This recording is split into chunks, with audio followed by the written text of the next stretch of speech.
I need advice about a situation that's been eating at me for months. I, 26M, am the middle child among 3 siblings. My older brother James, 29M, and younger sister Amy, 21F, have always been incredibly close to me. This story needs some background to make sense, so bear with me. Our parents died in a car accident 5 years ago when Amy was just starting high school. It completely shattered our world.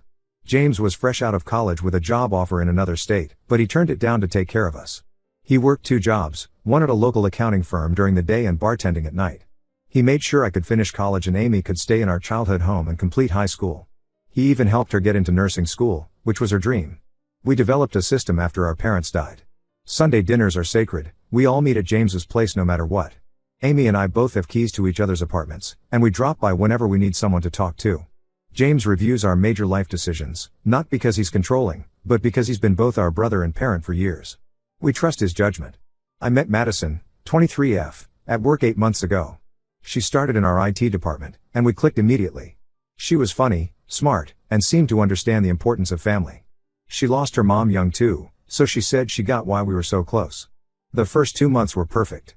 She fit right into our Sunday dinners, went shopping with Amy, and even helped James organize his filing system at work when she visited me for lunch.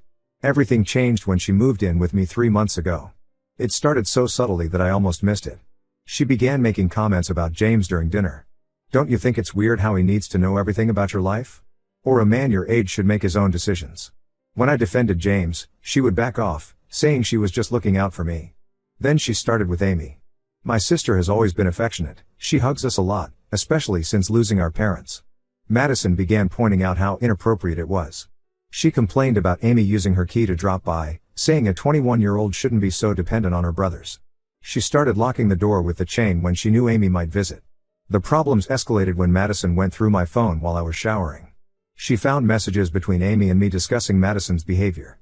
Amy had noticed how Madison would try to sit between us at dinner, how she would interrupt our conversations, and how she always had an excuse for why we couldn't attend family events.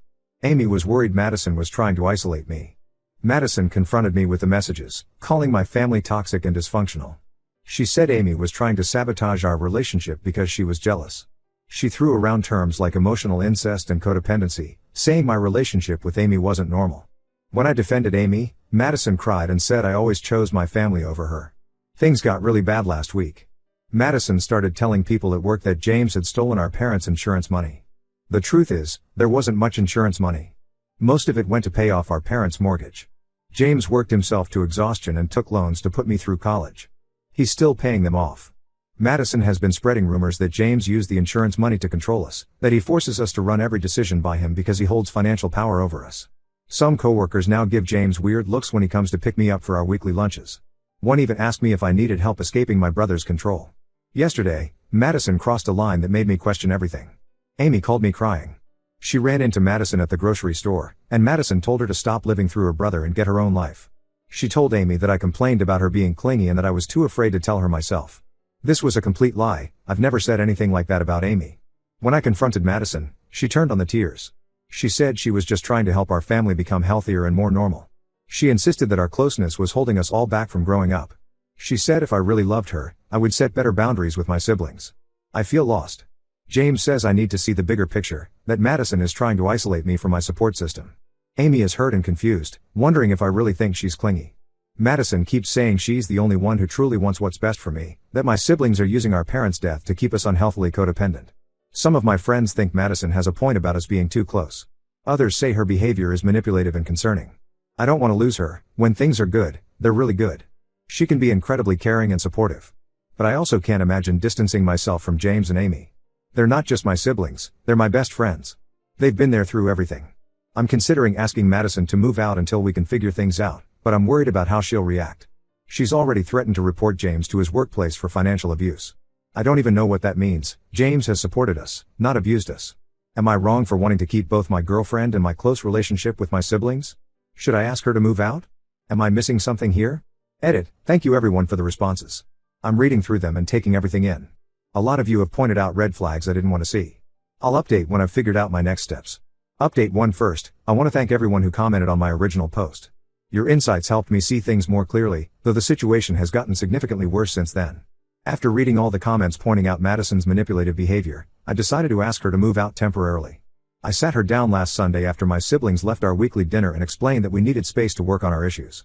She took it surprisingly well at first, agreeing that some time apart might help us gain perspective. She asked for a week to find a new place, and I agreed. That's when things started falling apart. The next few days were tense but manageable.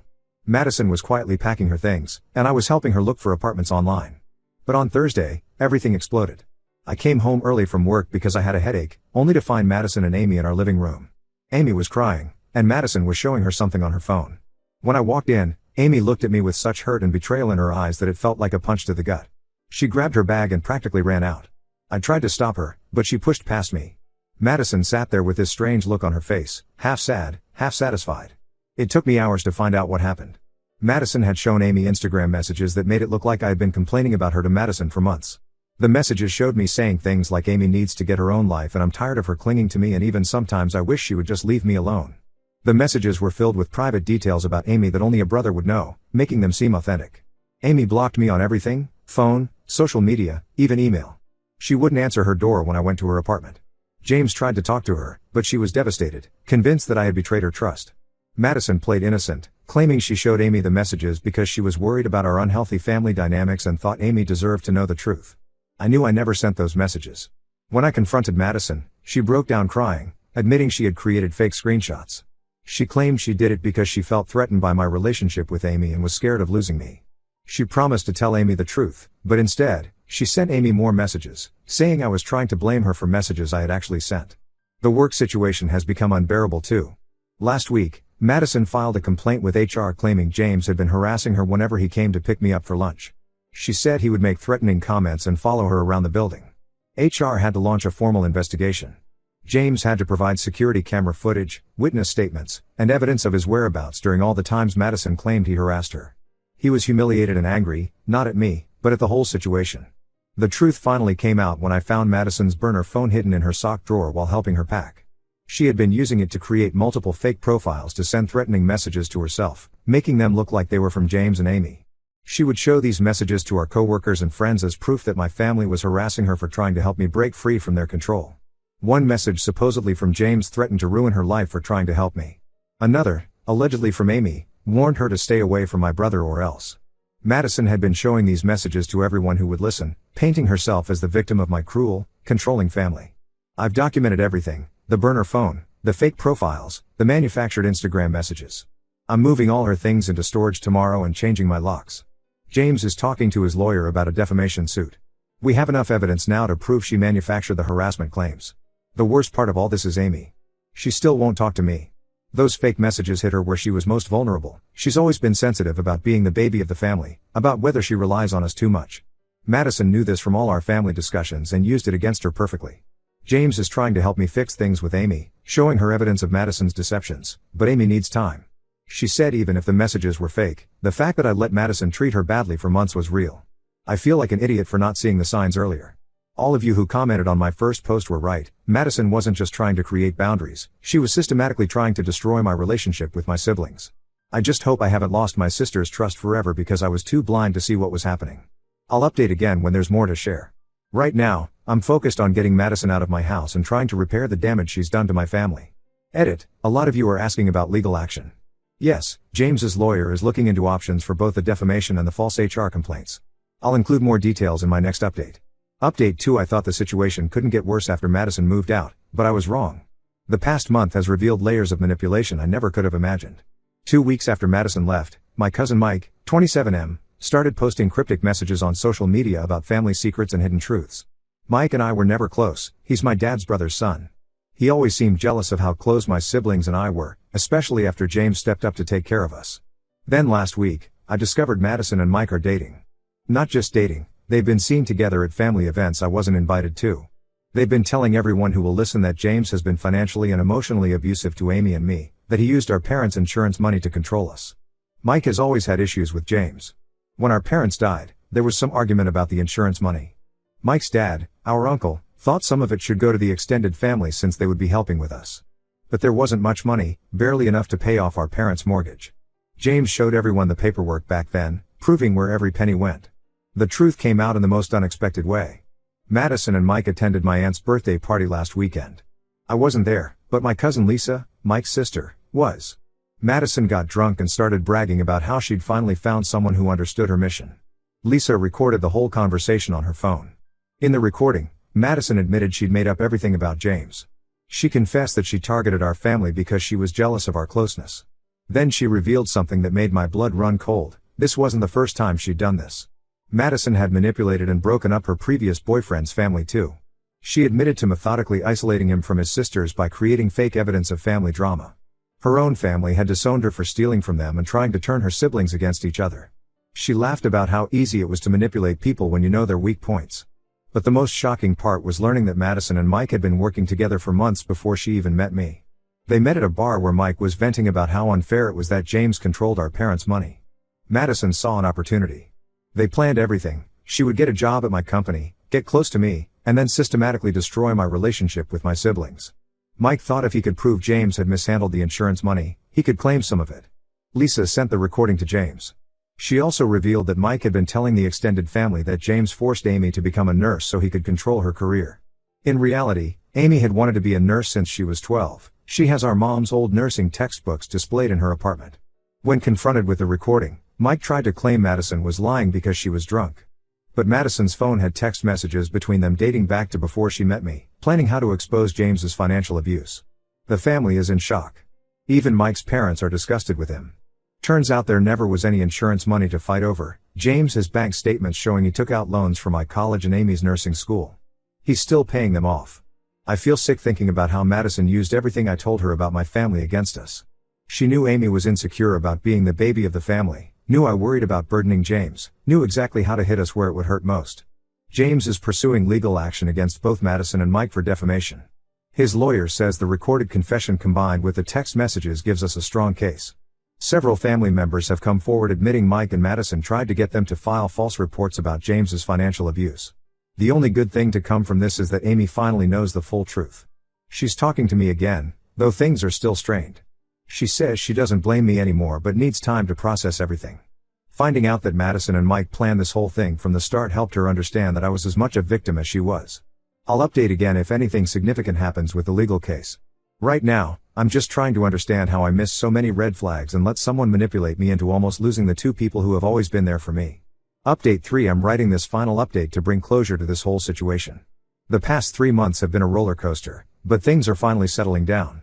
After Madison's drunk confession video spread through the family, she and Mike tried to do damage control. They sent anonymous letters to James's workplace with more allegations, but it backfired. The company's legal team had already seen the video evidence and text messages. They're now part of the lawsuit James filed against both of them. The case is moving forward. 3 of Madison's former co-workers came forward with screenshots of her asking them to lie to HR about James harassing her. They refused at the time but felt guilty for not reporting it.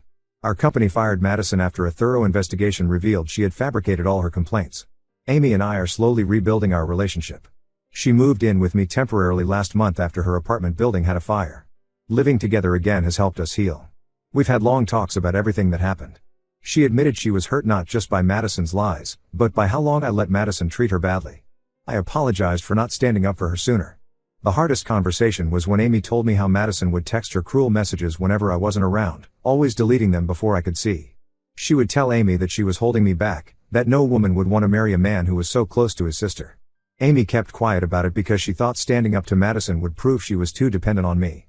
Mike tried to apologize to the family, claiming Madison manipulated him too. But Lisa shared more recordings from their conversations at family events, showing he was fully aware of the plan from the start. His parents have cut him off financially and told him he's not welcome at family gatherings until he gets help. Last week, we found out Madison has moved to another state, but she's still trying to cause trouble. She made fake social media accounts pretending to be distant relatives, trying to spread more lies about James. Nobody believes her anymore. The family has started a group chat to alert everyone when she makes new accounts. James won a restraining order against both Madison and Mike. His lawyer says the defamation case looks strong, especially since we have evidence they planned everything before Madison even met me. Several family members have given statements about how Mike and Madison tried to convince them to file false reports. The biggest change is in our family dynamics. While Madison failed to break us apart, she made us realize we needed better boundaries with outsiders. We still have our Sunday dinners, but we're more careful about who we let into our inner circle. Amy has started dating someone new, and we made sure to take things slow, letting him earn our trust gradually. I'm not dating right now. I need time to work through everything that happened. James says I shouldn't blame myself for not seeing through Madison's manipulation sooner, but it's hard not to feel stupid when I look back at all the red flags. The silver lining in all this is that it brought our extended family closer. Except for Mike, everyone has apologized for believing Madison's lies about James. They've seen his bank statements now, understanding the sacrifices he made to raise us after our parents died. This will be my last update unless something major happens with the lawsuit. Thank you to everyone who helped me see the truth about Madison before she could completely destroy my family.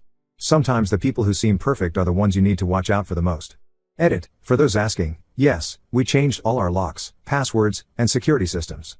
Madison still tries to contact us through fake numbers, but we document everything for the lawsuit and don't respond.